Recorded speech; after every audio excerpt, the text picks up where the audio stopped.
कहानी एक psycho hero की, जो कि एक लड़की के पीछे पूरी तरीके से पागल होता है, लेकिन जब लड़की उससे प्यार करने से मना कर देती है तब साइको हीरो गुस्से में पूरी दुनिया को ही खत्म कर देता है। और दूसरी तरफ हमारी हीरोइन, जो कि दूसरी दुनिया से होती है, लेकिन फिर भी उसे टास्क मिलता है कि वो अपने सिमिलर वर्ल्ड में जाए और हीरो को शांत करके उसे अपने आप से प्यार करने पे मजबूर करे। और हमारी कहानी के विलन, जो कि साइको हीरो की गर्लफ्रेंड रह चुकी होती है और उसे अपनी पुरानी जिंदगी के बारे में सब कुछ याद होता है। वेल, क्या होगा जब इन सभी को ही दूसरा चांस मिलेगा और इन्हें दूसरी जिंदगी मिलेगी? क्या ये सभी अपनी गलतियों को दोहराएंगे या फिर इस बार ये लोग अपनी कहानी को पूरी तरीके से बदल देंगे? ये तो आपको कहानी देखने के बाद ही पता चलेगा कि इसमें क्या क्या होता है। कहानी के स्टार्टिंग में हमें एक लड़की को दिखाया जाता है, जो कि दूसरी दुनिया से होती है और इसका नाम वैन रैन होता है। होस्ट उसे एक बड़ी सी स्क्रीन में किसी को दिखाते हुए इसे कहता है कि तुम्हें रियल वर्ल्ड में जाकर उस लड़की को खुद से प्यार करने पे मजबूर करना होगा, नहीं तो हमारी दुनिया तबाह हो जाएगी। तुम्हारे पास सिर्फ एक ही चांस है। और फिर वो रियल वर्ल्ड के सीन को उसे दिखाने लगता है, जहाँ पे हम एक लड़के को देखते हैं जिसका नाम ली चाओ येन होता है, जो कि इस दुनिया का हीरो होता है। वो पूरी तरीके से एक साइको होता है और यहाँ की एक लड़की, जो कि इस दुनिया की हीरोइन होती है, उससे प्यार करता है। वो साव को पाने के लिए कुछ भी करने को तैयार होता है, लेकिन साव उससे प्यार नहीं करती थी क्योंकि उसका पहले से एक बॉयफ्रेंड होता है, इसलिए वो यहाँ से भागने की कोशिश करती है। लेकिन या उसे पकड़ लेता है और फिर वो उसे कैद करके रखने लगता है। कुछ टाइम के बाद वो उसे खाने के लिए देता है, लेकिन वो उसे खाने से मना कर देती है और उससे रिक्वेस्ट करने लगती है कि वो उसे छोड़ दे, लेकिन या उसे किसी भी कीमत पे छोड़ने वाला नहीं था। वो उसे कहता है कि वो उसे बहुत ही ज्यादा प्यार करता है, वो उसका पीछा मरने के बाद भी नहीं छोड़ने वाला है और आइंदा उसने अगर यहाँ से भागने की कोशिश की तो जो पैसे वो उसकी मॉम के ट्रीटमेंट के लिए देता है वो उसे बीच में ही रोक देगा। ये बात सुनकर तो साव उस समय कुछ नहीं कहती है, लेकिन वो उसके दुश्मन के साथ मिल जाती है और उसकी कंपनी को पूरी तरीके से बर्बाद कर देती है। फिर जब याओ को साव के बारे में पता चलता है तब वो उसे बचाने के लिए जाता है, लेकिन वहाँ पे जाने के बाद उसे पता चलता है कि साव ने उसे धोखा दिया है। वो उसे पूछता है कि तुमने मेरे साथ ऐसा क्यों किया? मैं तो तुमसे प्यार करता था। साव कहती है कि तुम मुझसे प्यार नहीं करते थे, तुम मेरे लिए पोजेस थे और तुम मुझे बस अपने पास कैद करके रखना चाहते थे, इसलिए मैंने तुम्हें खत्म करने का ये रास्ता चुना। इतना कहने के बाद वो प्रेसिडेंट फुयन से कहती है कि जो हमारा डील हुआ था उसे पूरा कर दो। ये सुनते ही वो उसे शूट कर देता है। क्योंकि साव इस तरीके से जीना नहीं चाहती थी, इसलिए वो अपनी मौत को अपना लेती है और यानी उसे इस तरीके से मरते हुए देखकर सदमे में चला जाता है। इसके बाद प्रेसिडेंट उसे भी शूट कर देता है। दोनों के इस तरीके से मरने के बाद अचानक से ये दुनिया यहीं पे फ्रीज हो जाती है और उसके बाद इस दुनिया का अंत हो जाता है। होस्ट वैन रन को बताता है कि वो साइको लड़का हमेशा से उस लड़की के साथ रहना चाहता था, लेकिन साव को कभी भी याओ से प्यार नहीं हुआ और वो किसी भी जबरदस्ती के रिश्ते में बंधना नहीं चाहती थी, इसलिए उसने मौत को चूज किया। इसलिए वैन रन, अब तुम्हें उस दुनिया में लौटना होगा और यान को खुद से प्यार करने पे मजबूर करना होगा ताकि ये सारी चीजें फिर से ना हो। इसीलिए मैं तुम्हें उस दुनिया की एक ऐसी लड़की के बॉडी में भेजूंगा जो कि पहले से ही यान की कंपनी में काम करती थी और कुछ समय पहले ही एलर्जी की वजह से उसकी मौत हो गई।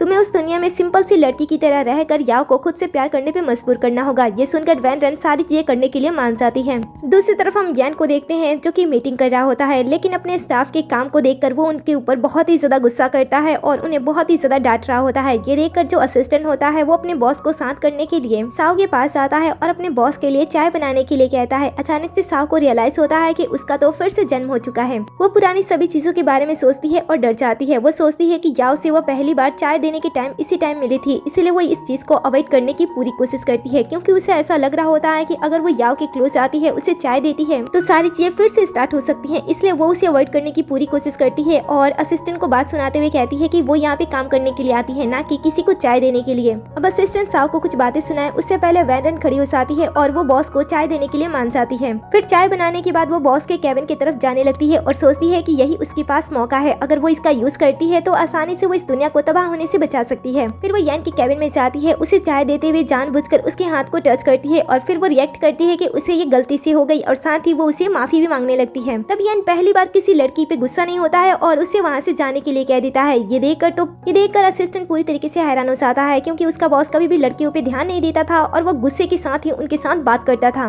लेकिन इस लड़की के आने से तो उसका रवैया अचानक से बहुत ही ज्यादा बदल जाता है। तभी यान चाय को पीता है, उसे उसकी महक बहुत ही ज्यादा पसंद आती है और वो तुरंत अपने असिस्टेंट को वैन रन को दूसरे हाई डिपार्टमेंट में ट्रांसफर करने की बात कह देता है, जिसकी सैलरी बहुत ही ज्यादा होती है और सभी स्टाफ उसी टीम में जाने की कोशिश भी करते रहते हैं। दूसरी तरफ साव इस बात की राह देख रही होती है कि वैन रन कब बॉस के केबिन से बाहर आएगी, क्योंकि जब पहली बार वो बॉस को चाय देने के लिए गई थी तब वो गलती से उसकी बॉडी पे चाय गिरा देती है, जिस वजह से बॉस तो उसे नहीं डांटता है, लेकिन असिस्टेंट उसे बहुत ही ज्यादा डांटता है और तब से ही बॉस उसके प्यार में पड़ गया था। इसीलिए ये भी ये सारी चीजें होने का इंतजार कर रही होती है। वैन रन केबिन से बाहर आ जाती है, कुछ नहीं होता है और असिस्टेंट भी पीछे पीछे आ जाता है। साव को लगता है कि अब कुछ मजेदार होने वाला है, लेकिन असिस्टेंट वैन रन के पास आता है और उसे दूसरी टीम में प्रमोट कर देता है। ये सुनकर तो सभी स्टाफ आपस में बात करने लगती है कि क्या सच में वैन रन के उस हाई टीम में ट्रांसफर हो रहा है? उसकी सैलरी तो बहुत ही ज्यादा बड़ी है। मेरा भी सपना है कि मैं उस टीम में जाऊँ। तभी कोई दूसरी स्टाफ कहती है कि ये मौका तो साव को मिला था, लेकिन उसने चाय देने से मना कर दिया। मुझे चाय देने का मौका मिला होता तो मैं बिल्कुल भी नहीं छोड़ती।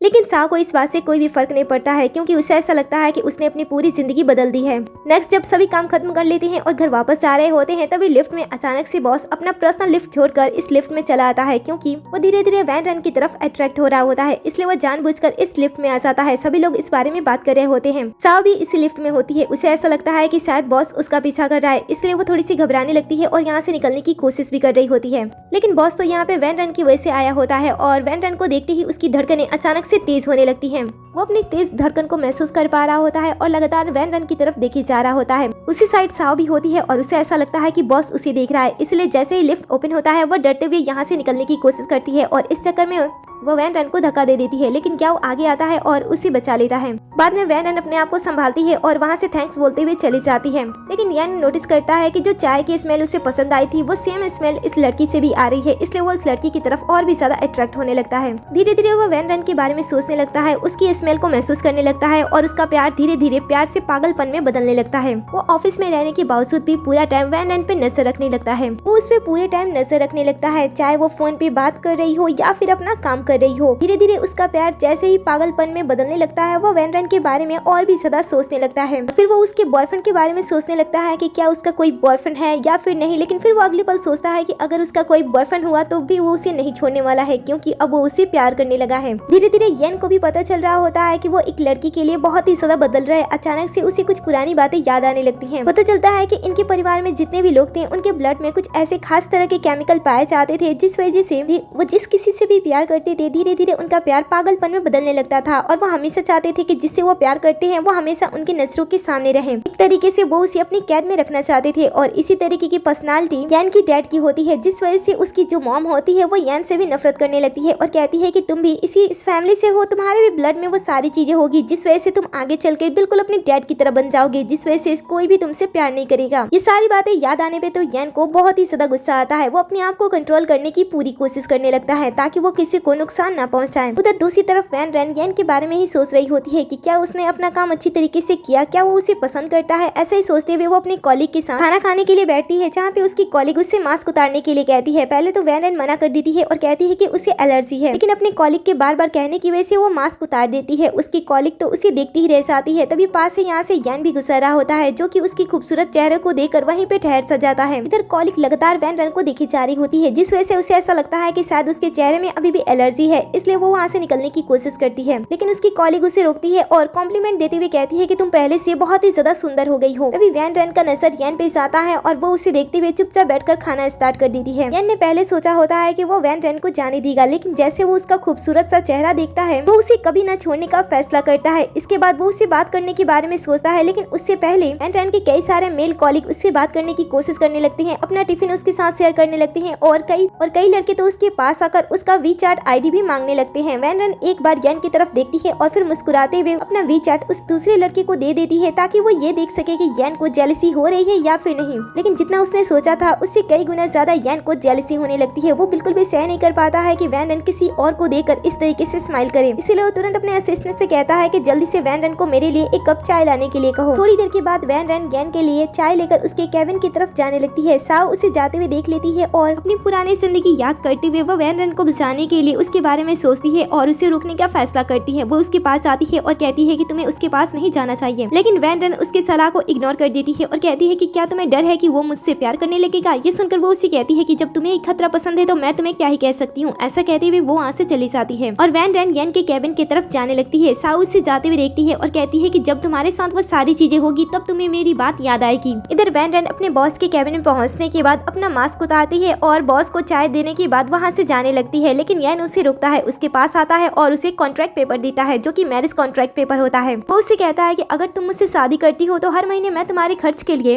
1 ट्रिलियन युआन दूंगा। अगर तुम मेरे साथ 1 साल रह लेती हो तो अगले साल से मैं तुम्हें 5 ट्रिलियन युआन दूंगा और मैं अपनी कंपनी के 5% शेयर भी तुम्हारे नाम कर दूंगा। ऐसा कहते हुए वो टेंशन में बैठ जाता है और स्मोक करने वाला होता है। अचानक से उसके सामने एक फ्लैशबैक आता है जिसमें उसकी पुरानी जिंदगी याद आ रही होती है, जब साव को उसने ये प्रपोजल दिया था लेकिन साव ने उसे रिजेक्ट कर दिया था। पुरानी याददाश्त याद आने पे यान को समझ नहीं आ रहा होता है कि ये क्या चल रहा है, लेकिन फिर भी उसके मन में विश्वास होता है कि पैसों से वो कुछ भी खरीद सकता है। लेकिन थोड़ी देर तक वैन रन जब जवाब नहीं देती है और कॉन्ट्रैक्ट पेपर पढ़ी जा रही होती है, तब यान को ऐसा लगता है कि शायद वो एम्बेरस होने वाला है, इसलिए वो खुद ही आगे बढ़कर कुछ बोलने वाला होता है। लेकिन उससे पहले वैन रन कॉन्ट्रैक्ट पेपर पे साइन करने के लिए उससे पेन मांग लेती है। यान ये बात सुनकर हैरान हो जाता है क्योंकि उसने बिल्कुल भी एक्सपेक्ट नहीं किया था कि वैन रन एक बार में ही उससे शादी करने के लिए मान जाएगी। वैन रन उसके हाथ से पेन लेती है और बिना कोई क्वेश्चन किए उस पेपर पे साइन कर देती है। ये देखकर यान को ऐसा लगता है कि शायद वैन रन उससे थोड़ा पसंद करती है, लेकिन अचानक से उसे उसकी मॉम की बातें याद आने लगती हैं। उन्होंने कहा था कि उसे कभी भी प्यार नहीं मिलेगा, वो हमेशा प्यार को पाने के लिए तरसता रहेगा। ये सारी बातें सुनकर उसका सर घूमने लगता है। लेकिन तभी वैन रन उसके पास आती है और कॉन्ट्रैक्ट पेपर पे साइन करते हुए उसे डॉक्यूमेंट दे देती है। ये देखकर वो पूरी तरीके से शांत हो जाता है। शादी हो जाने के बाद जब साथ में वो घर जा रहे होते हैं, तब यान उसे वाइफ कहने से झिझक रहा होता है। वो सोचता है कि अगर वो उसे वाइफ कहेगा और उसे गुस्सा आ गया तो,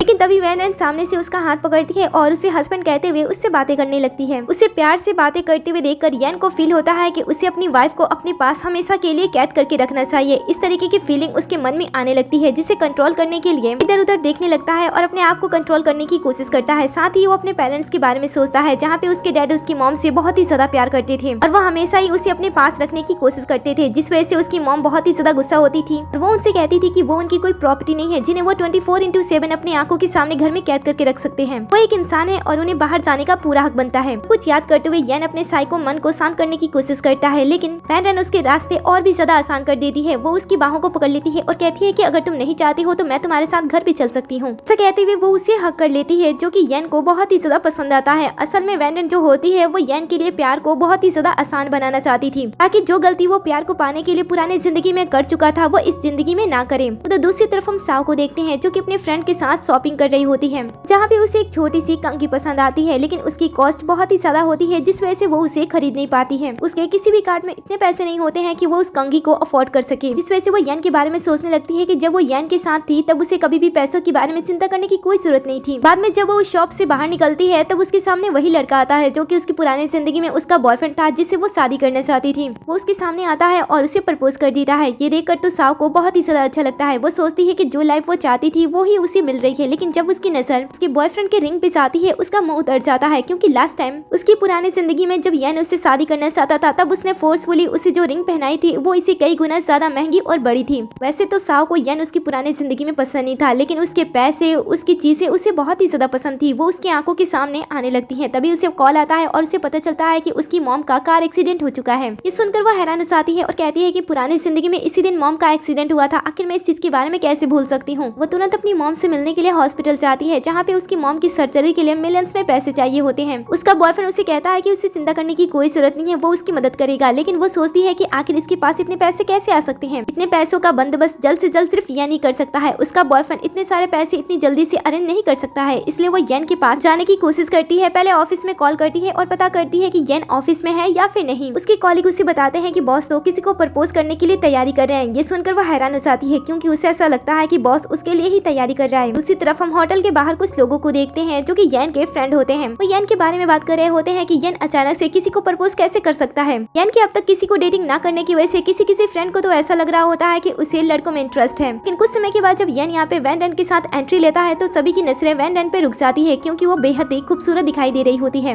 एक लड़की सामने आती है और अचानक से वैन रन से पूछती है कि क्या मेरे भाई ने तुम्हें फोर्स किया है कि तुम उसके साथ एंगेजमेंट करो। सुनकर यान भी वैन रन की तरफ देखने लगता है कि वो क्या आंसर करेगी। तब वैन रन उससे कहती है कि उसे यान को फोर्स करने की कोई जरूरत नहीं है, क्योंकि वो खुद ही यान को बहुत ही ज्यादा पसंद करती है और वो हमेशा ही अपनी पूरी जिंदगी उसके साथ बिताना चाहती है। ये सुनकर यान को बहुत ही अच्छा लगता है। दूसरी तरफ हम साव को देखते हैं, जिसने अपने कॉलीग से पता लगा लिया होता है कि यान कहाँ पे एंगेजमेंट की तैयारी कर रहा है। होटल में पहुंचने के बाद और यहाँ की सजावट को देखने के बाद उसे ऐसा लगता है कि यान ने ये सारी चीजें उसके लिए ही प्लान की है, कि आज ही उसके मॉम का कार एक्सीडेंट हो गया है और यान उसे मजबूर करते हुए उसे एंगेजमेंट करेगा। वह ऐसा सोच रही होती है और यान को आवाज देने लगती है और कहती है कि तुम जीत गए, मैं यहाँ पे आ गई हूँ तुमसे एंगेजमेंट एंगेजमेंट करने के लिए तुम बाहर आ जाओ। दूसरी तरफ हम वैन रन को देखते हैं जो कि एंगेजमेंट के लिए ड्रेस पहन रही होती है, लेकिन जब जिप उसे अच्छी तरीके से नहीं लगती है तब वो येन से मदद मांगती है। येन उसके पास आता है और उसकी मदद करता है। उसकी खूबसूरती देखकर वो उसमें खोने लगता है और वापस से उसके माइंड में ये थॉट चलने लगता है कि उसे कैद कर लेना चाहिए, उसे उसके घर में ले जाकर उसे कैद कर देना चाहिए। लेकिन वो किसी तरीके से अपने आप पे कंट्रोल करता है और यहाँ से तुरंत निकल जाता है। दूसरी तरफ एंगेजमेंट पार्टी में येन के सभी दोस्त येन के बारे में और वैन रन के बारे में बात कर रहे होते हैं कि उसने बहुत ही अच्छी लड़की चूज की है जो कि दिखने में बहुत ही ज्यादा सुंदर है। ऐसा लग रहा है कि वो एंगेजमेंट के बाद बहुत ही जल्द शादी भी कर लेंगे। इनकी बातें साव भी सुन रही होती है।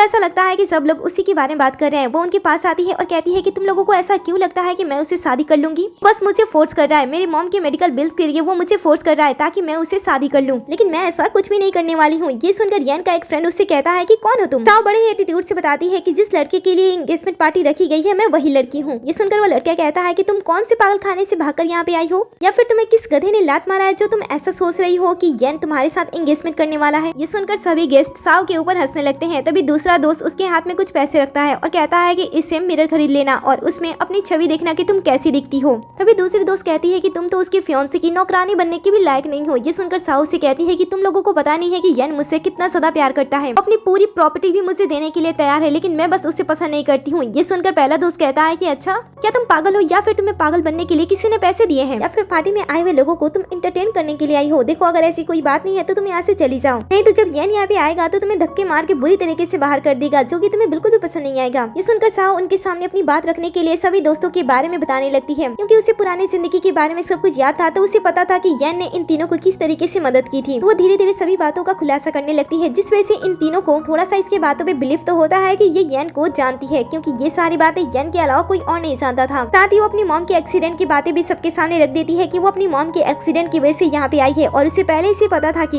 येन ये सारी चीजें करके रखेगा, क्योंकि जब वो परेशानी में होगी तब वो पैसों का लालच दिखाकर वो उसे एंगेजमेंट कर लेगा।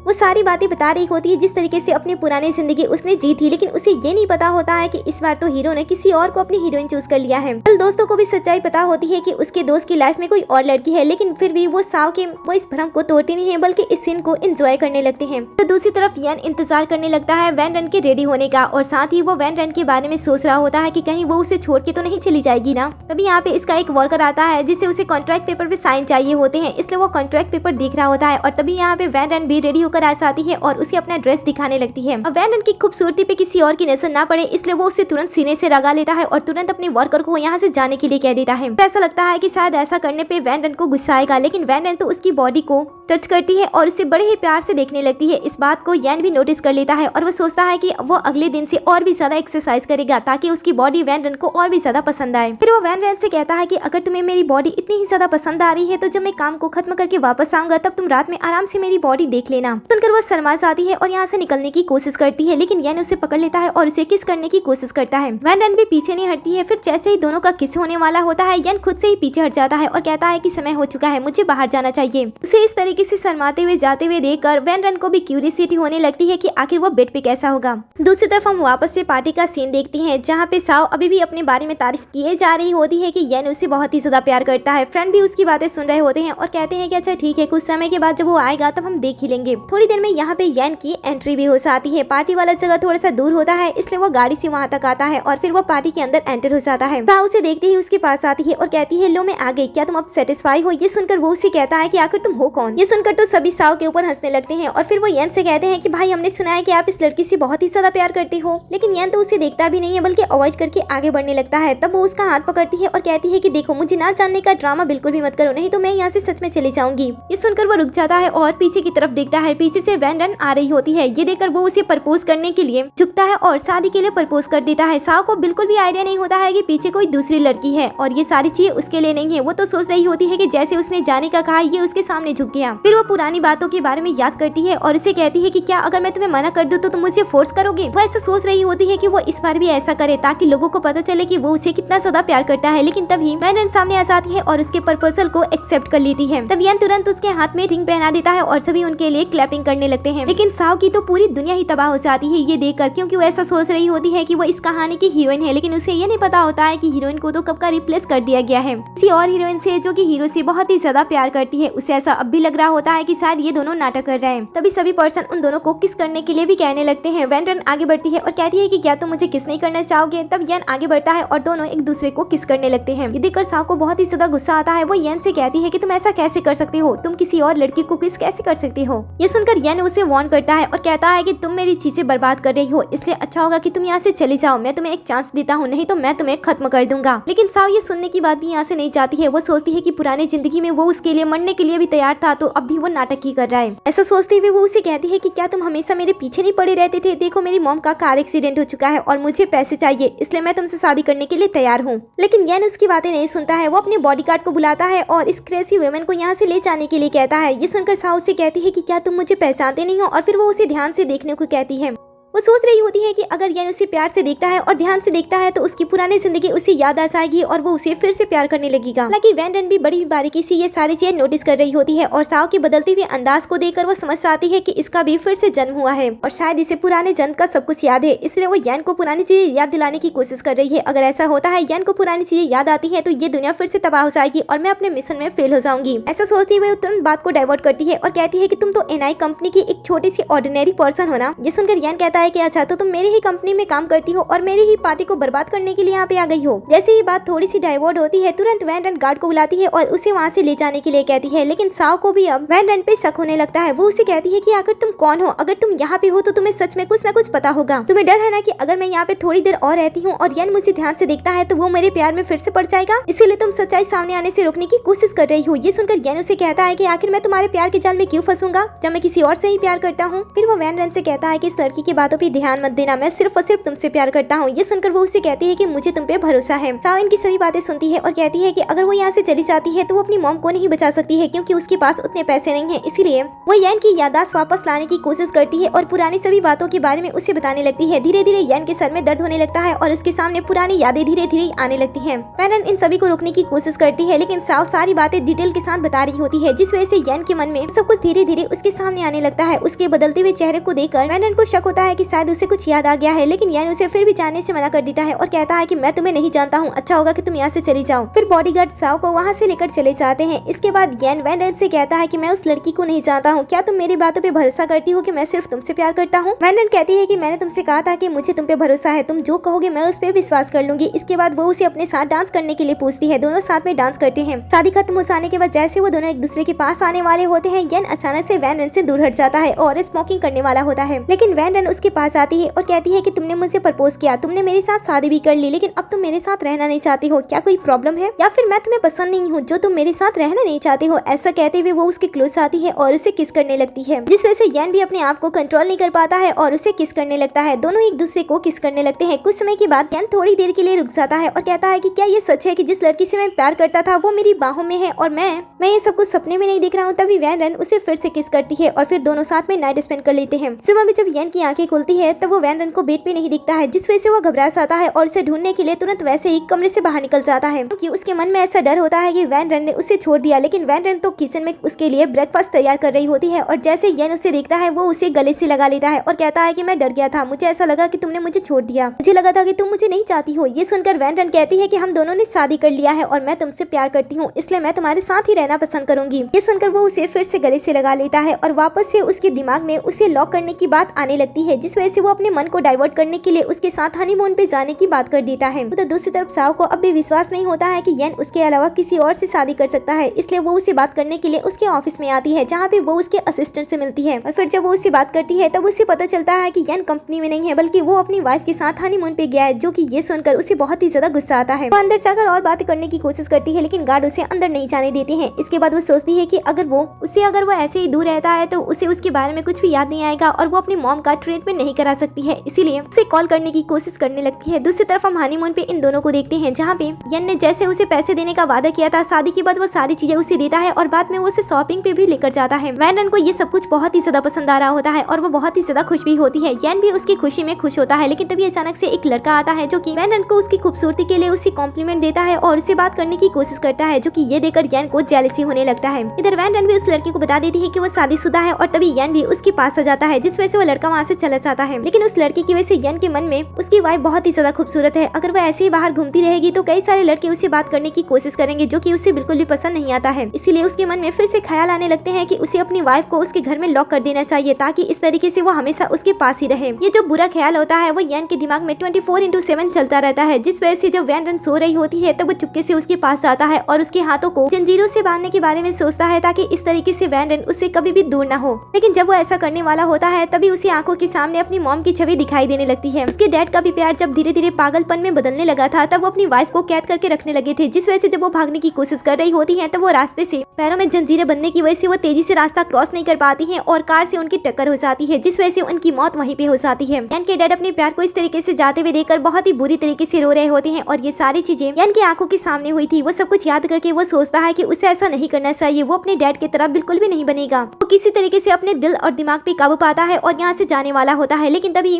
वैन की आंखें खुल जाती है जो कि उसे ऐसा करते हुए देख लेती है। ये देखकर वो और भी ज्यादा घबरा जाता है, यहाँ से भागने के बारे में सोचता है। वैन जब जगती है और ये सारी चीजें देखती है तब उसे ओरिजिनल कहानी की याद आने लगती है, जहाँ पे यन जब साव को पा नहीं पाता है तब उसे कैद करके रखना स्टार्ट कर देता है ताकि वो इस तरीके से भी उसका प्यार पा सके। लेकिन इससे वो और भी ज्यादा गुस्सा हो जाती है और उसे मर जाने का कहती है। फिर यन से यह सब कुछ बर्दाश्त नहीं होता है और वो जाने वाला होता है, लेकिन वैन उसे रोक लेती है और उसे रोकती है, उसके हाथों की जंजीरों को लेती है और अपने दोनों हाथों को बांधकर यन से पूछती है कि क्या ये सही है, इस तरीके से वो उसके पास हमेशा रह सकती है। फिर वो मुस्कुराते हुए उसकी तरफ देखने लगती है। सुबह में जब यन की आंखें खुलती है तो वो अचानक से वैन की तरफ देखता है जहाँ पे अभी भी उसके हाथ जंजीरों से बंधे हुए होते हैं। वो तुरंत उसे खोलता है और देखता है कि जंजीर लगने की वजह से उसके पूरे हाथों में रैशेस पड़ गए हैं। वो तुरंत वहाँ पे स्प्रे कर देता है ताकि उसे दर्द ना हो। फिर वो अपने आप से ही बातें करने लगता है कि आखिर वो अपने आप को कंट्रोल क्यों नहीं कर पाता है और तभी वैन की भी आंखें खुल जाती है। वो उसे ऐसा करते हुए देखकर भी गुस्सा नहीं करती है। तब यन उससे गले से लगा लेता है और उसे पूछता है कि क्या वो जीवन भर उसके साथ रह सकती है। उसे डर होता है कि शायद वो उसे ना में जवाब देगी, क्योंकि रात में उसने जो कुछ भी किया था वो बहुत ही ज्यादा गलत था, लेकिन वो उसके साथ रहने का फैसला करती है। बाद में यन किसी खतरनाक साइको की तरह उसके घर पे जितने भी इलेक्ट्रॉनिक चीजें होती हैं जैसे कि फोन, टीवी, लैपटॉप, आईपैड, ये सारी चीजें वो तिजोरी में रखकर उसे लॉक कर देता है, क्योंकि उसे डर होता है कि कहीं वैन यहाँ से भागने का प्लान न बनाए और किसी को फोन करके अपने बारे में ना बता दे। लेकिन जब वैन को इन सारी चीजों के बारे में पता चलता है तो वो बिल्कुल भी ज्यादा ओवर एक्ट नहीं करती है, सभी चीजें नॉर्मल तरीके से हैंडल करती है। ऐसा दिखाती है कि मानो कुछ हुआ ही नहीं है और सब कुछ फिर से सही चलने लगता है। रात में जब वो सो रही होती है तब यान वापस से उसके पास आता है और उसे देखने लगता है, लेकिन अचानक से उसकी तबीयत खराब होने लगती है और उसके पेट में दर्द होने लगता है। वैन भी तुरंत उसकी आहट से जग जाती है और उसे पूछती है कि उसे क्या हुआ है। वो उसे फोन मांगती है ताकि वो एम्बुलेंस को बुला सके, लेकिन यान सोच रहा होता है कि अगर वो उसके फोन हाथ में रख देता है तो वो पक्का किसी को बुलाएगी और यहाँ से भागने की कोशिश करेगी। इसलिए वो अपने पेट के दर्द को सहने लगता है और फोन देने से मना कर देता है। लेकिन वैन ने अपने पास एक दूसरा फोन छुपा कर रखा होता है, जिससे वो तुरंत एम्बुलेंस को कॉल कर देती है और तभी पेट दर्द से यान बेहोश हो जाता है। कुछ समय के बाद हॉस्पिटल में उसकी आंखें खुलती है तब वो बुरी तरीके से डरा होता है। आसपास वैन को ना देखकर उससे पक्का भरोसा हो जाता है कि शायद उसने उसे छोड़ दिया। वो उसे छोड़कर यहाँ से चली गई, लेकिन तभी सामने से दरवाजा ओपन होता है और वैन अपने हाथों में सूप लेकर उसके पास आकर बैठ जाती है। ये देखकर वो उसे पूछता है कि तुम यहाँ से नहीं गई। वैन कहती है कि मैं यहाँ से कहाँ जाऊंगी, मैं तुम्हारी वाइफ हूँ और तुम बीमार हो तो मैं हॉस्पिटल छोड़कर कहाँ जाऊंगी। ऐसा कहते हुए वो उसे सूप पिलाने लगती है और उसका अच्छी वाइफ की तरह ख्याल रखने लगती है। ये देखकर वो उसे कहता है कि तुम्हें पता है ना कि एक तरीके से मैंने तुम्हें अपने घर में कैद करके रखा है और तुम्हारे पास तो एक फोन भी है, साथ ही मैंने तुम्हें कई सारे पैसे भी दिए हैं जिसकी मदद से तुम यहाँ से आसानी से भाग सकती थी, तो तुमने ऐसा क्यों नहीं किया। वैन ये सुनकर उसके पास बैठती है और बड़े ही प्यार से कहती है कि मुझे 24 घंटे कमरे में रहना बिल्कुल भी पसंद नहीं है, लेकिन जब तक तुम मेरे साथ हो, जहाँ हो, मैं तुम्हारे साथ आसानी से रह सकती हूँ। मुझे फर्क नहीं पड़ता है कि मैं कई सारे लोगों के बीच में रहती हूँ या फिर तुम्हारे साथ तुम्हारे पर्सनल आइलैंड पे रहती हूँ। मुझे सिर्फ इस बात का ध्यान रहता है कि मैं तुम्हारे साथ रहूँ, क्योंकि हम दोनों कपल हैं तो हमें जीवन भर एक दूसरे के साथ ही रहना है। और फिर वो बड़े ही प्यार से उसे गले से लगा लेती है। इस तरीके से छोटी मोटी प्यार देकर और उसकी साइकोपैथी वाली चीजों में साथ देकर वो उसे धीरे धीरे शांत कर रही होती है और यान धीरे धीरे अपने गुस्से पे काबू कर रहा होता है। साथ ही जो उसके मन में हमेशा ही अपने प्यार को कैद करने की जो इच्छा जागती रहती है वो भी धीरे धीरे शांत होने लगती है। उधर दूसरी तरफ हम साव को देखते हैं जो कि लगातार यान को कॉल पे कॉल किए जा रही होती है, लेकिन जब कई सारे कॉल करने के बावजूद भी जब वो उसके कॉल को रिसीव नहीं करता है तो वो पूरी तरीके से पागल होने लगती है। वो कहती है कि वो किसी भी हाल में यहाँ से जाने वाली नहीं है, क्योंकि जब तक उसे पैसे नहीं मिल जाते हैं वो वहाँ पे जाकर करेगी भी तो क्या करेगी। उसे अपनी मॉम के सर्जरी के लिए पैसे चाहिए, इसलिए उसे यहाँ पे खड़े रहना ही होगा। तभी यहाँ पे उसका बॉयफ्रेंड आ जाता है और पूछता है कि वो यहाँ पे क्या कर रही है। उसकी मॉम के पैर बुरी तरीके से डैमेज हो चुके हैं, उन्हें जल्दी सर्जरी की जरूरत होगी। ये सुनकर वो उसे कहती है कि उसके पास पैसे नहीं है और वो पैसों का इंतजाम कर रही है। बॉयफ्रेंड कहता है कि जब मैंने और तुम्हारी बेस्ट फ्रेंड ने तुम्हारी मॉम की सर्जरी के लिए पहले ही पैसा इकट्ठा कर लिया है तो तुम यहाँ पे क्या कर रही हो। चलो हमारे साथ चलो क्योंकि तुम्हारी मॉम की सर्जरी के लिए तुम्हारे सिग्नेचर चाहिए होंगे। लेकिन ये जानने के बाद भी साओ अपने बॉयफ्रेंड के साथ जाने से मना कर देती है और कहती है कि ये मेरी प्रॉब्लम है, तुम्हें इसमें इन्वॉल्व होने की कोई जरूरत नहीं है, मैं जैसे चाहे वैसे पैसे अरेंज कर सकती हूँ, तुम्हें अपने पैसे देने की कोई जरूरत नहीं है। इस तरीके से वो अपने बॉयफ्रेंड के ऊपर गुस्सा करने लगती है। वो बार बार इसे कन्विंस करने की कोशिश करता है लेकिन ये तो उसकी बात ही नहीं सुनती है, जिस वजह से वो वहाँ से चला जाता है। और बाद में साओ वापस से सोचने लगती है कि वो येन से अपनी मॉम की सर्जरी के लिए पैसा किस तरीके से निकलवाए।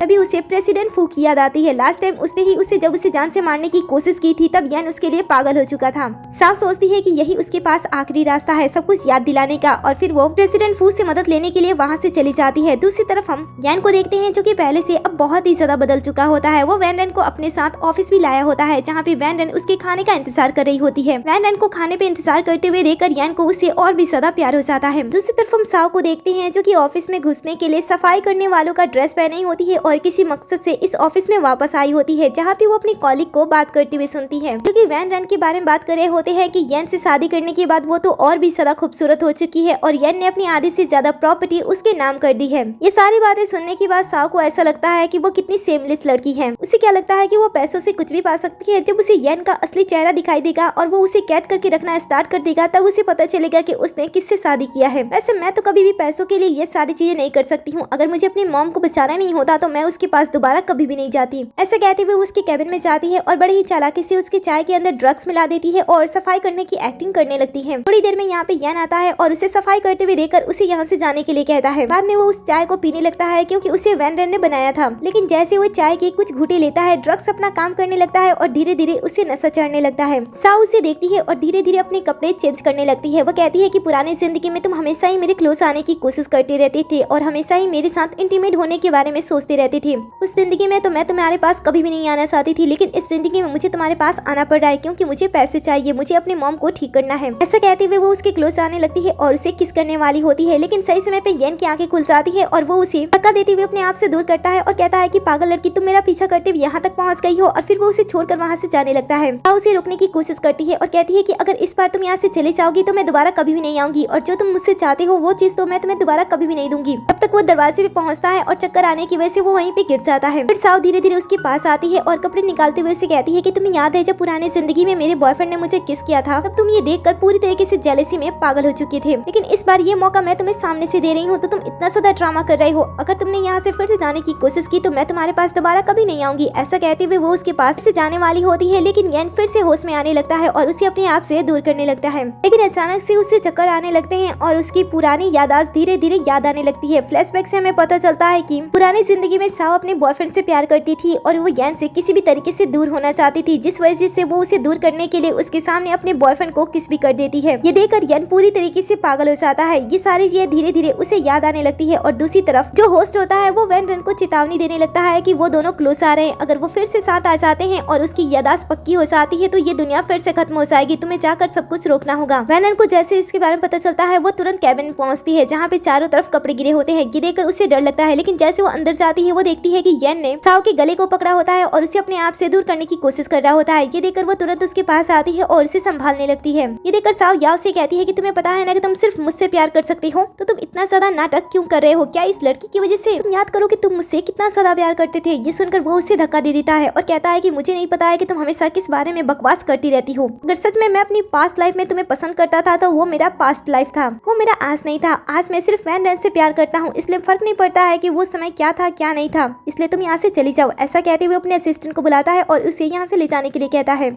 साओ के चले जाने के बाद वैन रन येन से कहती है कि क्या उसने तुम्हें ड्रग दिया था? वो कुछ नहीं कहता है, बस उसे किस करने लगता है। फिर वो दोनों उस रात एक दूसरे के साथ ही बिताते हैं। सुबह होने पे येन काफी ज्यादा चिंता में होता है और तभी वैन रन उसके पास आती है। वैन रन को देखकर येन कल के लिए उससे माफी मांगता है लेकिन वो उसे पहले ही माफ कर चुकी होती है। ये सब कुछ देखकर वैन सोचता है कि आखिर वो साओ के बारे में उसे कैसे बताए, क्योंकि उसे अपनी पुरानी जिंदगी के कई सारे पल याद आ चुके होते हैं। लेकिन वो ये समझ नहीं पा रहा होता है कि आखिर वो इन सारी चीजों के बारे में वैन रन को कैसे समझाए। तभी सामने से वैन रन उसे कहती है कि तुम जो कुछ भी कहोगे मैं तुम पे विश्वास कर लूंगी, क्योंकि मैं तुम्हें पसंद करती हूँ और मैं जिंदगी भर तुम्हारे साथ रहना चाहती हूँ। ये सुनकर येन उसे गले से लगा लेता है। वैन रन उसके इस बर्ताव को देखकर सोचती है कि शायद साओ को सारी बातें याद आ चुकी हैं, इसीलिए वो उसे कुछ नहीं कह रहा है। साथ ही वो ये भी सोचती है कि जब उसे सब कुछ याद आ गया है तो इस बार भी वो सेम गलती करेगा या फिर इस बार वो कुछ अलग करने वाला है। लेकिन जैसे धीरे धीरे समय बीतता है, यन साव के बारे में भूलने की पूरी कोशिश करने लगता है और ज्यादा से ज्यादा समय वैन रन के साथ बिताने लगता है। एक बार जब अचानक से इनके रास्ते में साव आ जाती है जिसे कुछ लोग परेशान कर रहे होते हैं। ये देखकर वैन रन उसकी मदद करने के लिए आगे बढ़ती है, लेकिन यन अपने आप को संभालता है और वैन रन को किसी और के मामले में बोलने से मना करता है और उसके साथ वहाँ से चला जाता है और साव की मदद नहीं करता है। पता चलता है कि इन लोगों को शाव ने ही हायर किया होता है ताकि जब वो लोग उससे परेशान करे तब यन उसके पास आ जाए। लेकिन जब उसका ये प्लान खराब होता है तब वो लोगों को अपने आप को और भी ज्यादा परेशान करने के लिए कहती है और उन्हें और भी ज्यादा पैसे देती है। लेकिन ये लड़के इतना ज्यादा लालची होते हैं कि वो उसके पैसे भी ले लेते हैं और उसके पर्स को छीन कर यहाँ से भाग जाते हैं और शाव के हाथ कुछ नहीं लगता है। उधर दूसरी तरफ हम यन को देखते हैं। जब वो रात में सो रहा होता है तब वो सपने में भी साव को देखता है, जहाँ पे उसकी पुरानी जिंदगी उसके सपने में उससे दिखाई दे रही होती है। साव को अपने सपने में इस तरीके से देखकर और उसके लिए इतना ज्यादा पागलपन देखकर वो घबरा जाता है और सपने से जाग जाता है। वैन रन भी उसे इस तरीके से अचानक से जगते हुए देखकर उसे शांत करने की कोशिश करती है। ये देखकर यन सोचता है कि वो वैन रन से प्यार करता है, ये बात उसे पता है, लेकिन हमेशा साव उसके दिमाग में क्यों घूमती रहती है। वो सभी चीजें ठीक तरीके से समझ नहीं पा रहा होता है और वो इस प्यार के जाल में धीरे धीरे फंसने लगता है। लेकिन वैन रन उसके साथ रहती है और उसे बाहर निकालने की कोशिश करने लगती है। उसके साथ वो ज्यादा से ज्यादा समय बिताने की कोशिश करती है और उसके साथ ऑफिस में भी जाने लगती है ताकि वो उसका ध्यान रख सके। लेकिन जब उन दोनों को साथ में खुश साव देखती है तो ये साव को पसंद नहीं आता है, क्योंकि उसे ऐसा लगता है कि शायद वैन रन ने उसकी जगह छीन ली है और उसे उस जगह पे होना चाहिए था और उसके लिए यन को पागल भी होना चाहिए था।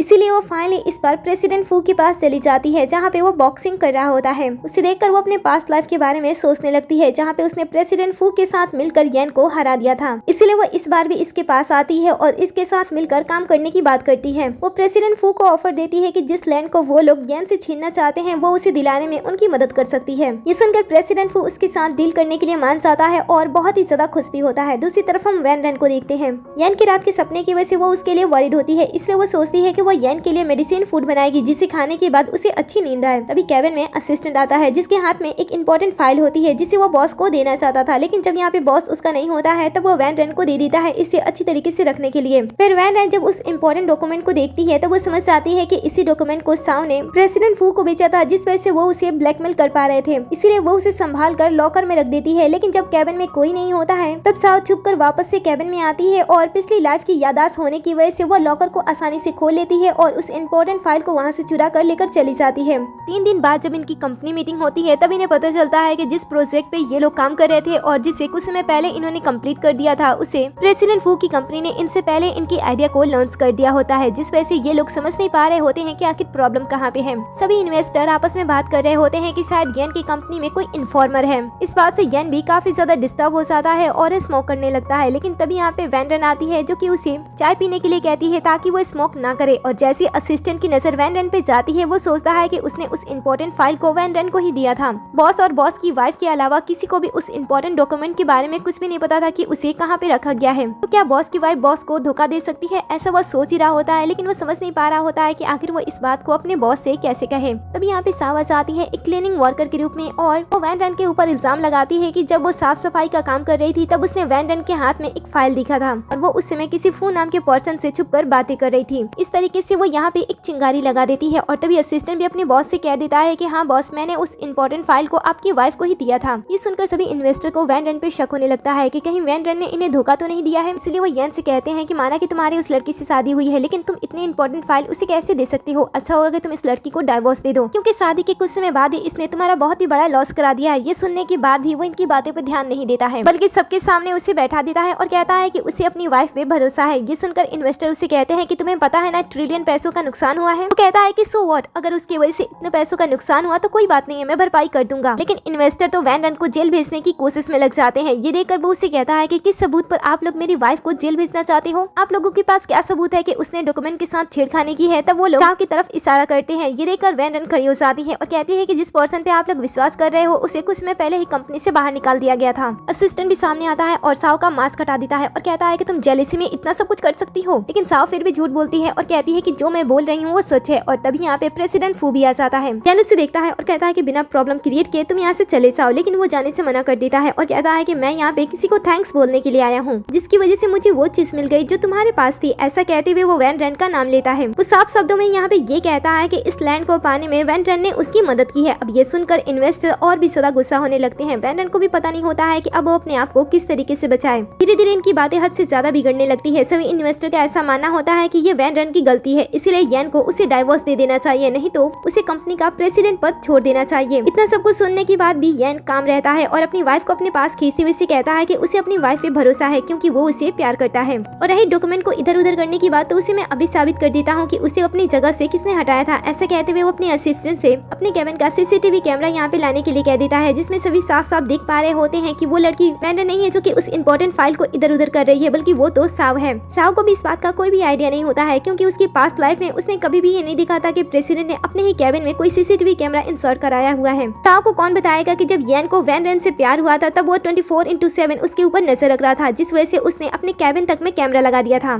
ताकि वो उसे हमेशा देखता रहे। और इसी वजह से आज उसने वैन रन को सबके सामने गलत होने से भी बचा लिया। अब सच्चाई सामने आने के बाद किसी के पास भी बोलने को एक शब्द नहीं होता है। फिर येन साव को यहाँ से दूर ले जाने के लिए कहता है, लेकिन साव फिर से अपना नाटक स्टार्ट कर देती है और कहती है कि तुम्हें याद नहीं है कि तुम मुझसे कितना ज्यादा प्यार करते थे। उसे फिर से सभी बातें याद दिलाने की कोशिश करती है क्योंकि उसे ऐसा लग रहा होता है कि शायद येन को सच्चाई पता नहीं है, लेकिन येन को काफी हद तक सच्चाई पता होती है। लेकिन फिर भी वो अपने असिस्टेंट को इसे यहाँ से ले जाने के लिए कहता है। अपने आखिरी टाइम में वो प्रेसिडेंट फू से मदद मांगती है, लेकिन प्रेसिडेंट फू भी इस समय उसका साथ नहीं देता है और कहता है कि तुम बहुत ही ज्यादा पागल हो जो कि मेरे शब्दों पे तुमने भरोसा कर लिया। फिर कोई भी साव की मदद नहीं करता है और प्रेसिडेंट फू उसे वहाँ से लेकर चला जाता है और फिर सभी एक एक करके अपने रास्ते चले जाते हैं। रात हो जाता है। वैन रन येन की मदद करने के लिए उसके काम में हाथ बटा रही होती है, जिस वजह से वह थक कर वहीं पे सो जाती है। और जब येन ये देखता है तब वो उसके पास आता है और उसे कहता है कि अगर तुम थक गई हो तो मेरी मदद करने की कोई जरूरत नहीं है, तुम घर जाकर आराम कर सकती हो। लेकिन वह जाने से मना कर देती है और कहती है कि उसे उसके पास ही रहना है। तभी यहाँ पे असिस्टेंट आ जाता है, जिसके हाथ में एक न्यू और बड़ा कॉन्ट्रैक्ट होता है, जिसके पीछे येन काफी समय से पड़ा होता है और फाइनली अब उसके हाथ में होता है। येन पिछले कुछ महीने से जिसके साथ कॉन्ट्रैक्ट करना चाहता था, अब वो फाइनली उनके साथ काम करना चाहते थे, इसलिए वो उसे पार्टी में भी इनवाइट करने का इनविटेशन कार्ड भेज देते हैं। दूसरी तरफ हम साव को देखते हैं। किसी तरीके से उसके बॉयफ्रेंड ने उसे जेल से बाहर निकाल दिया होता है, लेकिन साथ में वो उसे बहुत ही ज्यादा डांट रहा होता है। वो कहता है कि इसमें तुम्हारी मॉम की तुम्हारी बहुत ही ज्यादा जरूरत है, तुम्हारी वजह से ही तुम्हारी मॉम की सर्जरी रुकी हुई है। तुम्हें पता है ना कि उनका कंडीशन इसमें बहुत ही ज्यादा खराब है, अगर तुम एग्रीमेंट पे साइन नहीं करती हो तो वो मर जाएंगी। जब हम पैसे तुम्हें दे रहे हैं तो तुम उन पैसों का यूज क्यों नहीं करती हो। ये सुनकर वो पैसे लेने से मना कर देती है और कहती है कि अगर मैं तुम्हारे पैसे ले लेती हूँ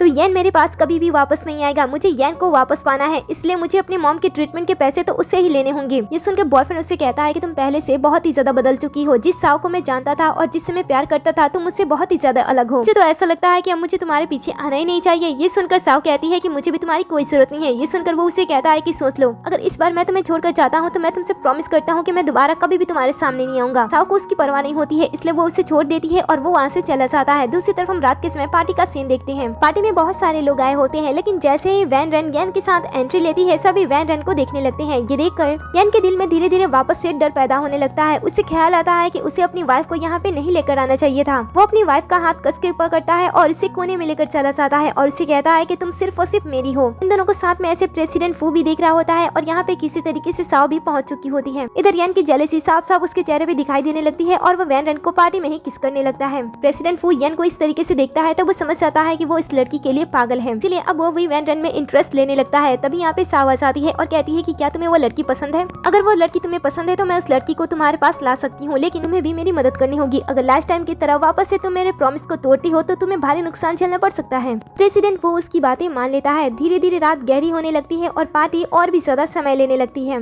लेकिन पार्टी में रहने के बावजूद भी येन का सारा ध्यान वैन रन पे ही होता है। वो दूर से ही वैन रन पे नजर रखे होता है। तभी वैन रन अपने लिए ऑरेंज जूस मंगाती है। साव इसी का ही इंतजार कर रही होती है। वो तुरंत उस ऑरेंज जूस में लव डोज वाला ड्रग्स मिला देती है और उसे ट्विटर से वैन रन के पास भेज देती है। वैन रन को इसके बारे में कुछ भी आइडिया नहीं होता है और वो उसे ही पी लेती है। कुछ समय के बाद उसे नशा होने लगता है, इसलिए वो वॉशरूम जाती है ताकि वो चेहरे पे पानी मारकर अपने आप को फ्रेश कर सके। लेकिन उसका पीछा करते हुए साव भी वॉशरूम में पहुंच जाती है और उसे ऐसी हालत में देखते हुए उसे तुरंत वो अपने साथ एक कमरे में लेकर चली जाती है, जहाँ पे उसे नशे में देखकर वो तुरंत प्रेसिडेंट फू के पास कॉल करती है और उसे कमरे में आने के लिए कहती है। साथ ही वो एक दूसरे ग्लास में भी एक लव डोज डाल देती है। दूसरी तरफ हम येन को देखते हैं। कुछ समय के बाद जब उसका ध्यान वापस से वैन रन पे जाता है, वो देखता है कि वैन रन अपनी जगह पे नहीं है। वो तुरंत आता है और उसे ढूंढना स्टार्ट कर देता है। जब वो उसे नहीं मिलती है तब उसे कॉल भी करने लगता है। तभी यहाँ पे साव आ जाती है और उसे कहती है कि वैन रन तुम्हें पसंद नहीं करती है, तुम्हें पता नहीं है कि हम दोनों पिछले लाइफ में एक दूसरे से कितना ज्यादा प्यार करते थे, लेकिन अब पता नहीं तुम मुझसे इतने ज्यादा नफरत क्यों करने लगे हो। इसकी बातें सुनकर वो अपने पास्ट लाइफ के बारे में सोचने लगता है, जहाँ पे उसे ये याद आता है कि वो साव के लिए बड़े ही प्यार से खाने की चीजें लेकर जाया करता था, लेकिन वो उसके मुंह पे ही उसे फेंक देती थी। ये याद आते हुए वो उसे अवॉइड करते हुए वहाँ से जाने लगता है। तभी साव उसे रोकने के लिए उसे उससे पूछती है कि क्या तुम अपनी वाइफ को ढूंढ रहे हो।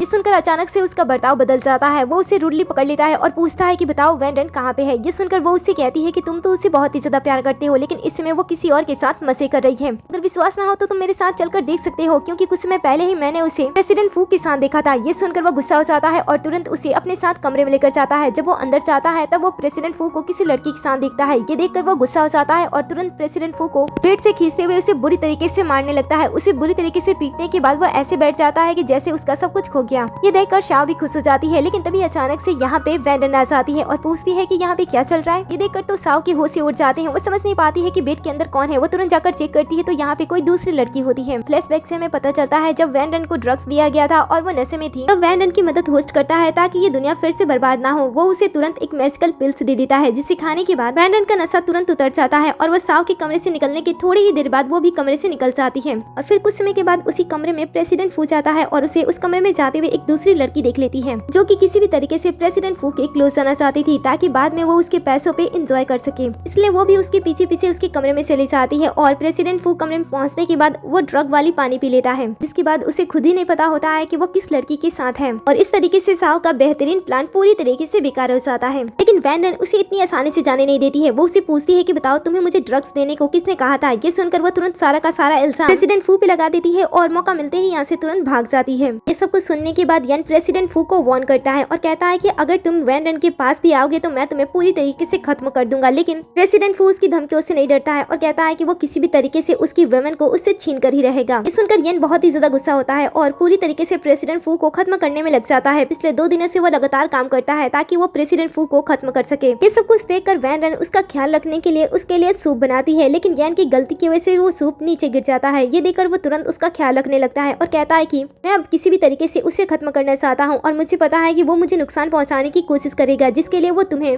टारगेट करेगा और उसने गलती से अगर तुम्हें नुकसान पहुँचा दिया तो मैं तो पूरी तरीके से खत्म हो जाऊंगा। इसलिए उसे तुम्हारे पास पहुँचने से पहले ही मुझे उसे खत्म करना होगा। ये सुनकर वो उसे रिलैक्स करने की कोशिश करने लगती है और कहती है कि मुझे पता है कि तुम सब कुछ हैंडल कर लोगे। तो दूसरी तरफ हम प्रेसिडेंट फू को देखते हैं, जो कि इस बात से अनजान बैठा होता है कि येन उसे बर्बाद करने की पूरी प्लानिंग कर चुका है। थोड़ी ही देर के अंदर वहाँ पे उसका असिस्टेंट आता है और बताता है कि येन ने एक प्रॉब्लम क्रिएट करके उसे पूरी तरीके से बैंकरप्ट कर दिया है। सुनकर प्रेसिडेंट फू भी बहुत ही ज्यादा गुस्सा होता है। सीन कट होता है और रात के समय वैंडन जब टीवी देख रही होती है तब वो नोटिस करती है कि येन को तो तेज बुखार है, इसलिए वो तुरंत उसके लिए मेडिसिन और सूप लाने के लिए चली जाती है। फिर जब वो फीवर में होता है तब उसे वापस से साव के सपने आने लगते हैं, जो कि उसकी पुरानी लाइफ के होते हैं। ये सब देखकर वो अचानक से फिर से अपने सपनों से जाग जाता है और कहता है कि मैं हमेशा उस लड़की के बारे में क्यों सोचता रहता हूँ। उसकी यादें मेरे दिल को बहुत ही ज्यादा चोट पहुंचाती है। मैं उसके बारे में सोचना नहीं चाहता हूँ। ऐसा कहते हुए वो अपने आप को रिलैक्स करने की कोशिश करता है, लेकिन उसकी यादें धीरे धीरे बढ़ने लगती है, जिस वजह से वो अपना आपा खोने लगता है। तभी यहाँ पे वैंडन आती है और उसे शांत करने लगती है। वैंडन को देखकर वो तुरंत उसे गले से लगा लेता है और अपने मन में कहता है कि वो सिर्फ एक ही लड़की से प्यार करता है, जो कि सिर्फ वैंडन है। अगले सीन में हम दोनों को ऑफिस आते हुए देखते हैं, जहाँ पे वैंडन येन से कहती है कि उसे कॉफी लेना है, इसलिए वो पहले अंदर चला जाए और फिर वो कॉफी लेने के लिए चली जाती है। और फिर जब वो वापस आ रही होती है तब कुछ पर्सन उसे किडनैप कर लेते हैं, ये कहते हुए कि ये येन की जान है, अगर इसे किडनैप करते हैं तो उन्हें मिलियंस ट्रिलियंस में पैसे मिलेंगे। वो पर्सन वहीं पे लड़ाई करने लगते हैं कि उन्हें कितने पैसे मांगने चाहिए। इनकी बातें साव सुन लेती है और वो उनके पास चली जाती है और कहती है कि जिस पर्सन को येन पसंद करता है वो लड़की ये नहीं है बल्कि मैं हूँ। अगर तुम लोग मुझे किडनैप करते हो तो तुम्हें ज्यादा पैसे मिलेंगे। ये सुनकर तो ये भी सोचते हैं कि ये कैसी पागल है, लेकिन ये लोग जल्द से जल्द वैंडन को किडनैप करके अपने बॉस के पास लेकर जाना चाहते थे, इसलिए वो उसे किडनैप कर लेते हैं और साथ में इसे भी जाने के लिए कहते हैं। तब वो आराम से कार के अंदर बैठ जाती है और सोचती है कि लास्ट टाइम जब उसे किडनैप किया गया था तब येन उसके लिए पूरी तरीके से पागल हो चुका था। अगर वो सीन को फिर से रिप्ले करती है तो येन को सारी सच्चाई फिर से याद आ जाएगी और वो उसके लिए फिर से पागल हो जाएगा। ऐसा सोचते हुए वो उनके साथ चली जाती है। कुछ समय के बाद वो लोग दोनों लड़कियों को लेकर अपने बॉस के पास पहुंचते हैं, जो कि प्रेसिडेंट फू होता है। प्रेसिडेंट फू जब वैंडन के साथ साव को देखता है तब अपने लोगों से पूछता है कि उसने साव को क्यों किडनैप किया। तो वो लोग बताते हैं कि इस लड़की ने सामने से खुद से कहा था कि जिस लड़की से सबसे ज्यादा प्यार करता है वो लड़की ये है। ये सुनकर प्रेसिडेंट फू अपने ही लोगों को डांटने लगता है और कहता है कि ऐसी कोई बात नहीं है, ये लड़की तो एक साइकोपैथ है। लेकिन तुम लोगों को क्या हुआ? क्या तुम लोगों को किसी कुत्ते ने काटा था जो तुम इसकी बातें सुन ले? ऐसे कहते हुए वो अपने लोगों पे ही हाथ उठाता है। ये देखकर वो गुंडे साव के ऊपर हाथ उठाते हैं और कहते हैं कि पागल लड़की। साव कहती है कि वो पागल नहीं है, येन उससे सबसे ज्यादा प्यार करता है और वो उसे ही बचाने के लिए यहाँ पे आएगा।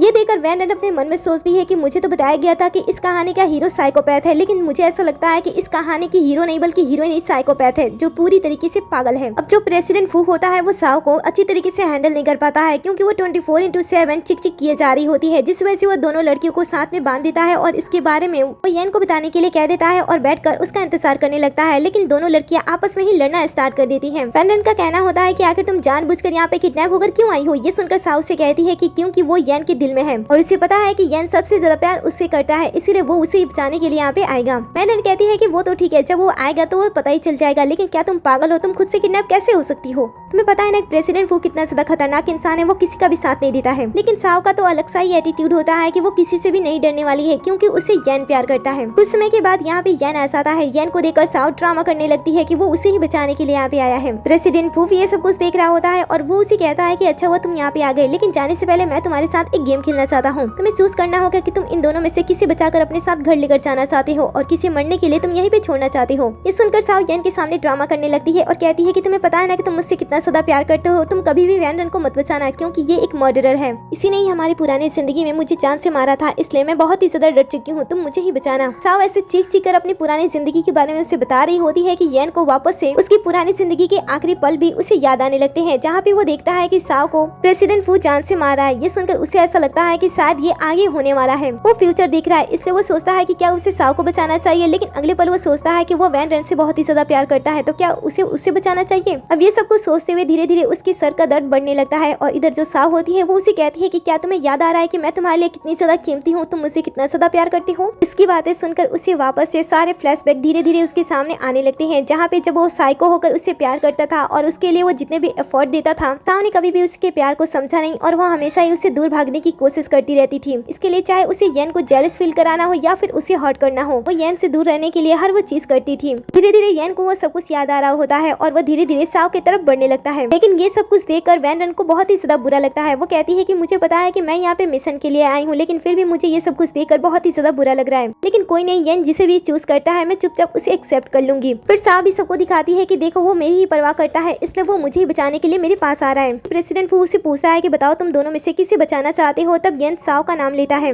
ये सुनकर वो उससे कहता है कि मैंने बिल्कुल भी एक्सपेक्ट नहीं किया था कि तुम इसका नाम लोगे, वैसे अब ये तुम्हारे लिए खास है तो मैं इसे ही खत्म करूंगा। ऐसा कहते हुए वो साओ को अपनी गन पॉइंट पे रखता है और कहता है कि सामने कॉन्ट्रैक्ट के पेपर हैं जिसमें यह लिखा है कि तुम अपनी सारी की सारी प्रॉपर्टी मेरे नाम ट्रांसफर कर रहे हो, इसलिए अगर तुम इस लड़की को बचाना चाहते हो तो जल्दी से उस कॉन्ट्रैक्ट पेपर पे साइन कर दो, नहीं तो मैं इसे शूट कर दूंगा। अब ये देखकर तो साओ जोर जोर से चीखने लगती है कि मुझे बचा लो, मुझे बचा लो, ऐसे कह के वो चीखने लगती है। तब येन तुरंत कॉन्ट्रैक्ट पेपर पे साइन करने के लिए मान जाता है। वो कॉन्ट्रैक्ट पेपर लेता है और इस पे साइन कर देता है। फिर पेपर लेने के लिए जैसे प्रेसिडेंट आगे बढ़ता है वो इस मौके का फायदा उठाता है और इसके ऊपर वार कर देता है और तभी यहाँ पे इसके बॉडीगार्ड्स भी आ जाते हैं जो कि सबको पकड़ लेते हैं। फिर तुरंत येन आगे बढ़ता है और साओ को छोड़कर वैन रन को पहले आजाद करता है और उसके बारे में उससे पूछते हुए उससे सबसे पहले गले से लगा लेता है। ये देखकर वैन रन समझ जाती है कि येन ने साओ को पहले नाम क्यों नहीं लिया हो, लेकिन फिर भी वो उसे ही प्यार करता है। दोनों ही एक दूसरे को हक कर रहे होते हैं, लेकिन ये साओ को अच्छा नहीं लगता है। वो येन से कहती है कि तुमने मेरा नाम लिया था, मतलब कि तुम मुझसे प्यार करते हो, देखो मेरे हाथ में चोट लगा है तो तुम मुझे हॉस्पिटल लेकर क्यों नहीं जा रहे हो। ये सुनकर वो उससे धक्का दे देता है। वो कहता है कि कौन हो तुम, आखिर मैं अपना कीमती समय तुम्हारे ऊपर क्यों बर्बाद करूं और तुम्हें हॉस्पिटल क्यों लेकर जाऊं। मुझे सब कुछ याद आ गया है, मुझे ये भी याद आ गया है कि मैं तुमसे कितना ज्यादा प्यार करता था और तुम्हारे लिए कितना ज्यादा एफर्ट डालता था, लेकिन तुम्हें मेरे प्यार की कदर नहीं थी और तुम मुझे कभी भी पसंद नहीं करती थी, तो तुम मेरे पास वापस क्यों आ रही हो।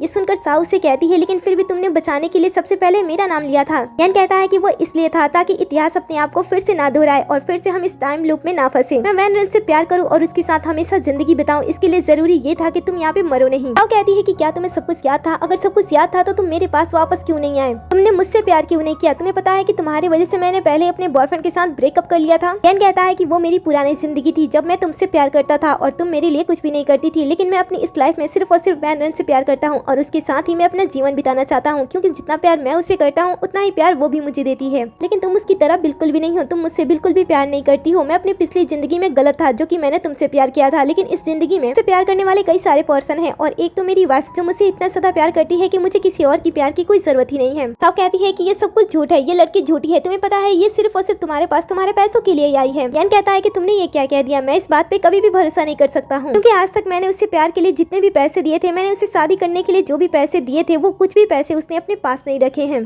और इससे ही पता चलता है कि वो मुझसे प्यार करती है, ना कि मेरे पैसों से। ऐसा कहते हुए वो उसके साथ वहाँ से चला जाता है। साओ के पास कोई भी रास्ता नहीं होता है, वो पूरी तरीके से बर्बाद हो चुकी होती है, इसलिए वो वापस से हॉस्पिटल आती है और पैसों का इंतजाम करने के लिए कोई दूसरे रास्ते के बारे में सोचती है। तभी यहाँ पे भागते हुए उसकी दोस्त आती है और उसे जल्दी से उसके मॉम के पास आने के लिए कहती है। वो कहती है कि उसके पास पैसे नहीं है, लेकिन फ्रेंड उसे बताती है कि अब पैसों की कोई जरूरत नहीं है, तुम्हें अपनी मॉम से मिलना होगा। वो कहती है कि वो बिना पैसे के अपनी माँ के सामने नहीं जाना चाहती है। तभी फ्रेंड के पास कॉल आता है और पता चलता है कि साव की मॉम का डेथ हो चुका है। सही समय पे उसकी मॉम की सर्जरी ना होने की वजह से इन्फेक्शन पूरे बॉडी में फैल गया होता है, जिस वजह से उसकी मॉम की डेथ हो जाती है। मॉम की डेथ की वजह से वो पूरी तरीके से पागल हो जाती है और सारा का सारा इल्जाम यहाँ के स्टाफ के ऊपर लगाने लगती है कि उनकी गलती की वजह से उसकी मॉम की डेथ हो गई। साव की बातें सुनकर और उसे अपनी मॉम के लिए इस तरीके से रोते हुए देखकर हॉस्पिटल में आए हुए लोगों को भी ऐसा लगता है कि शायद हॉस्पिटल वालों की ही कोई गलती होगी। लेकिन नर्स साव से कहती है कि आप हमारे ऊपर ऐसा इल्जाम कैसे लगा सकती हो, ये आपकी गलती थी कि आप सही समय पे अपनी मॉम के लिए पैसे नहीं ला पाई, जिस वजह से उनकी सर्जरी नहीं हो पाई। ये सुनकर लोग वापस से बात करने लगते हैं और कहते हैं कि पैसों की वजह से उस लेडी की मौत हो गई, आखिर ये लोग सर्जरी पहले कर देते तो क्या हो जाता। तभी यहाँ पे भागते हुए वापस से बॉयफ्रेंड आता है और कहता है कि किसी और पे अपनी गलती मत थोपो, ये सारी की सारी तुम्हारी गलती है। जब मैंने और तुम्हारी बेस्ट फ्रेंड ने पैसों का इंतजाम पहले ही कर दिया था तो तुम यहाँ पे वापस क्यों नहीं आई थी। तुम्हें बस अपने मॉम की गार्जियन रिपोर्ट पे साइन करनी थी ताकि उनकी सर्जरी स्टार्ट हो जाए, लेकिन तुम्हारी साइन ना करने की वजह से उनकी सर्जरी नहीं हो पाई।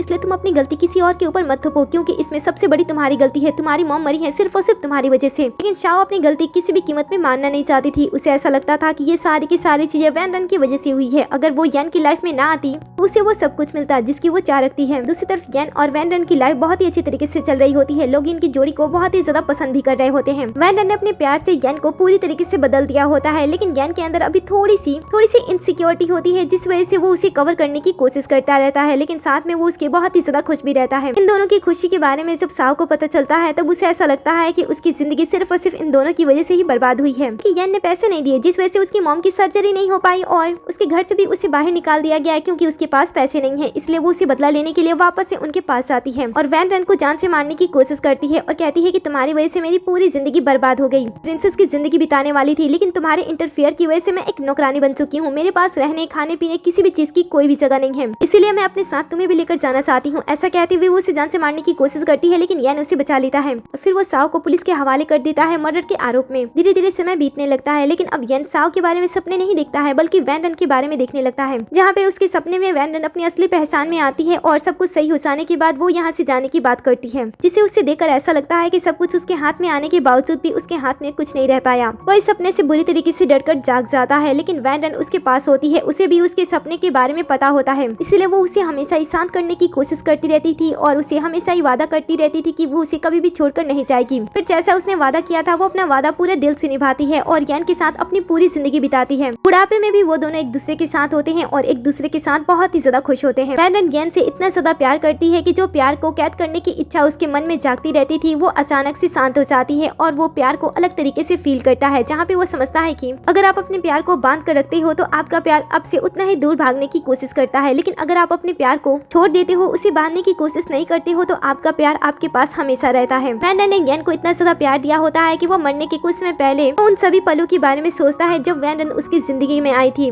उसने उससे शादी की, उसका हमेशा साथ देने का वादा किया, उसके साथ रही और उसे हमेशा खुश रखने की पूरी कोशिश की और उससे दूर भागने की वो कभी भी कोशिश नहीं की, चाहे उसने उसके साथ कैसा भी बर्ताव क्यों न किया हो। वो हमेशा उसके साथ रही और प्यार के डर को उसके दिल से बाहर निकाल दिया, जिस वजह से जो उसके मरने के पहले के जो आखिरी लफ्ज होते हैं वो यही होते हैं कि वो हमेशा वैन रन के साथ रहना चाहता है और अपनी आने वाली हर एक लाइफ में उसके साथ ही बिताना चाहता है और इसी सपने के साथ वो उसकी बाहों में अपना दम तोड़ देता है। तो फाइनली इस सीन पे इस ड्रामे का दी एंड हो जाता है। आपको ये ड्रामा कैसा लगा मुझे कमेंट में जरूर बताना। वैसे आप इन तीनों कैरेक्टर में से किसके जैसे हो, आप किसके जैसे दूसरों को प्यार करती हो? हमारे हीरो जैसी जो जिससे प्यार करता था उसे हमेशा ही अपने पास कैद करके रखने की कोशिश करता था, या फिर हमारे हीरोइन जो कि अपने प्यार को बदलने के लिए उसके गलत काम में भी उसका साथ देती है और उसे कभी भी फील होने नहीं देती है कि वो उसे प्यार नहीं करती है और फिर वो धीरे धीरे उसे पूरी तरीके से बदल देती है, या फिर हमारी विलेन जैसी जिससे पहले जो उसे प्यार मिलता है वो उसकी कदर नहीं करती है और उसे भागने की कोशिश करती है, लेकिन जब वही प्यार को वो किसी और के साथ देखती है तब उसे वापस से वही प्यार चाहिए, जिस वजह से वो उसकी लाइफ में जो कुछ भी मिल रहा था वो उसे भी खत्म कर देती है। तो आप किसके जैसे प्यार करते हो मुझे कमेंट में जरूर बताना। जाने से पहले वीडियो को लाइक कर दे, चैनल को सब्सक्राइब कर दे, वीडियो को शेयर करे, नोटिफिकेशन बेल को ऑन कर ले ताकि आप हमारे हर एक वीडियो से अपडेट रहो और वीडियो पे हाइप करना बिल्कुल भी ना भूलें।